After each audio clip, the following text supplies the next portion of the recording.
But I don't think that I'll ever forget, how much this impacted me throughout this whole year.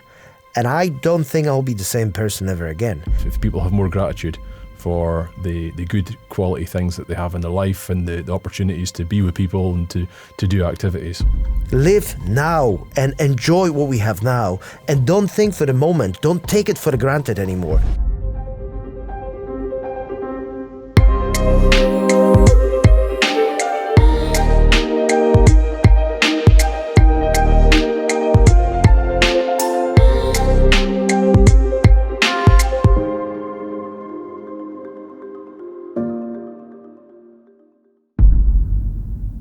For a number of months now, I've not been going to the gym, I've not been going to the pool, and as you know, through the lockdown, it was not allowed, and I've lost that drive to exercise.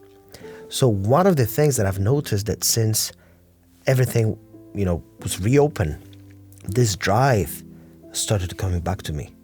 I start to feel not only more motivated, but taking away more actions. I don't really know whether it's because, I'm afraid they're going to shut us down, in a month or two, or is it because this is just who I am? But that's one of the things. It definitely helped me a lot in the way I think, in terms of sticking to my diet, in terms of, the way I think, the positive outlook on life.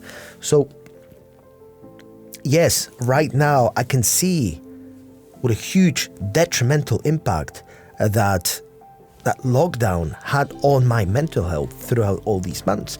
I know that I'm a happy person by nature, but having access to these things that we have right now, let's say you can go to the pool, you can go to the gym, you can even go to the cinema.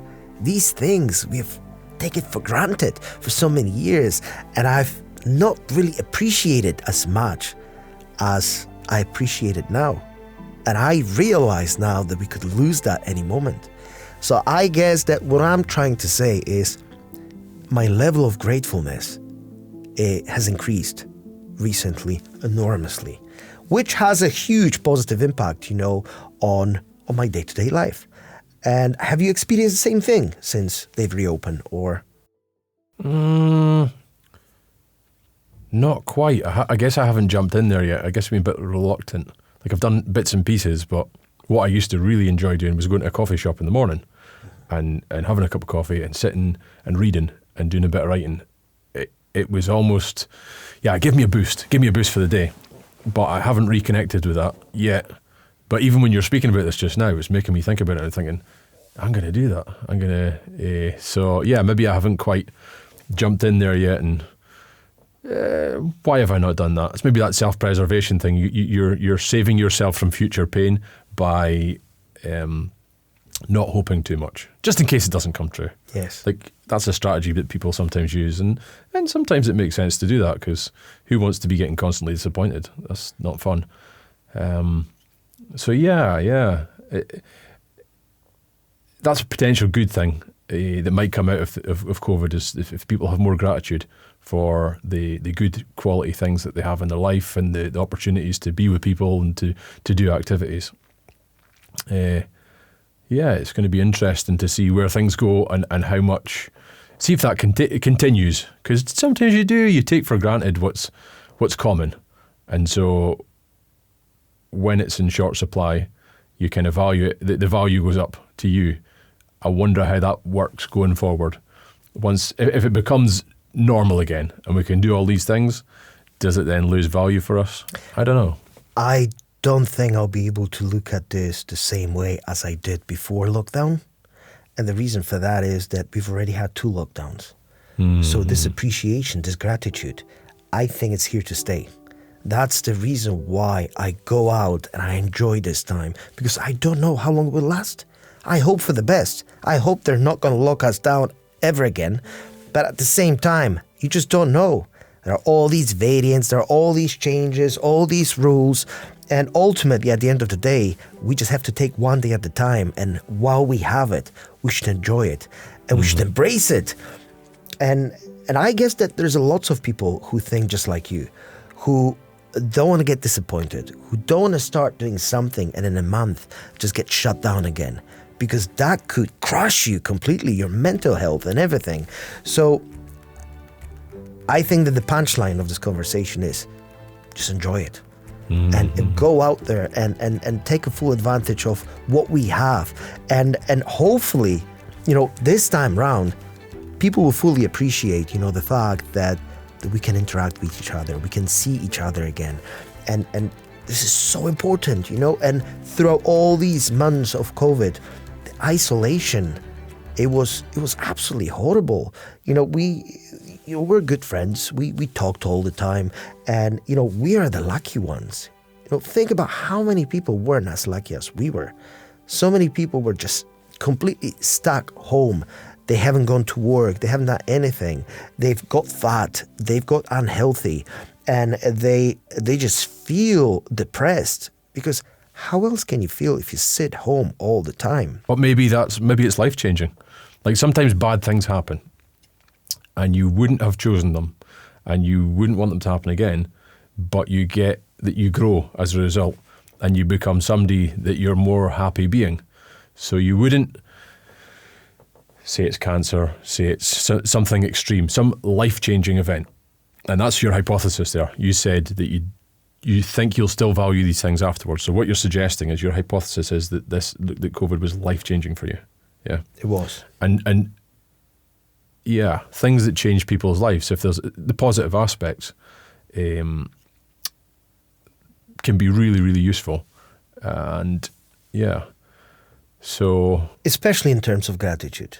Because yes, I think that all of us were living comfortable lives, taking everything for granted. And so many of us were really ungrateful for everything that we have. And that's this positive aspect of this negative impact on the world. The positive aspect is that now you can recognize it. Now you can see it, that everything can be taken away from you in an instant, and you won't have any say over it. So the important thing is that the life is way too short to worry about excessive work, to worry about, what will happen in 2-3 months. What if they're going to shut us down again? It doesn't matter. Live now and enjoy what we have now. And don't think for the moment. Don't take it for granted anymore. And I know that, in time, we probably become more complacent again, because we'll get used to this normal way of living.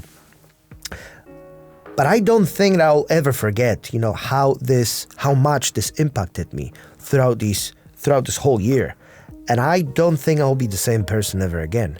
And I don't think that any of our viewers, should ever take everything that we have for granted anymore, because it's just, life is too short. Life is too short, and we don't know what's behind the corner. So that's the way I see life after COVID. COVID gratitude. Yes. To coin a term. Mm-hmm. The only positive aspect of this whole shambolic situation. There's a few more. Maybe the impact on the environment, a lot of people suggest, might be quite positive. Less people driving around, less pollution. Yeah, there's some positives. There's always positives. Just about anything, no matter how bad a situation, there's usually some positives you can find. Just as no matter how good a situation, there's probably some negatives you can find. So what are you going to focus on? Yeah, it's good to weigh up both, but I think if you're going to choose which one to focus more on, maybe gratitude's more helpful to you and your life and reaching your goals than ingratitude or pessimism, or I don't know. Is it an opposite? I don't know. COVID ingratitude. Ungratefulness. I'm really ungrateful for COVID. You should be more grateful for COVID. Absolutely. Appreciate what we've got. Yeah, that's definitely interesting. And it brings me to another point. So I think that this could be a good moment to start another conversation. I know that was very short. It was interesting, though. COVID gratitude, we could call that. Yeah. Yeah. But you've touched on something. But we're not. Sorry, forget it. Keep going. What are you saying?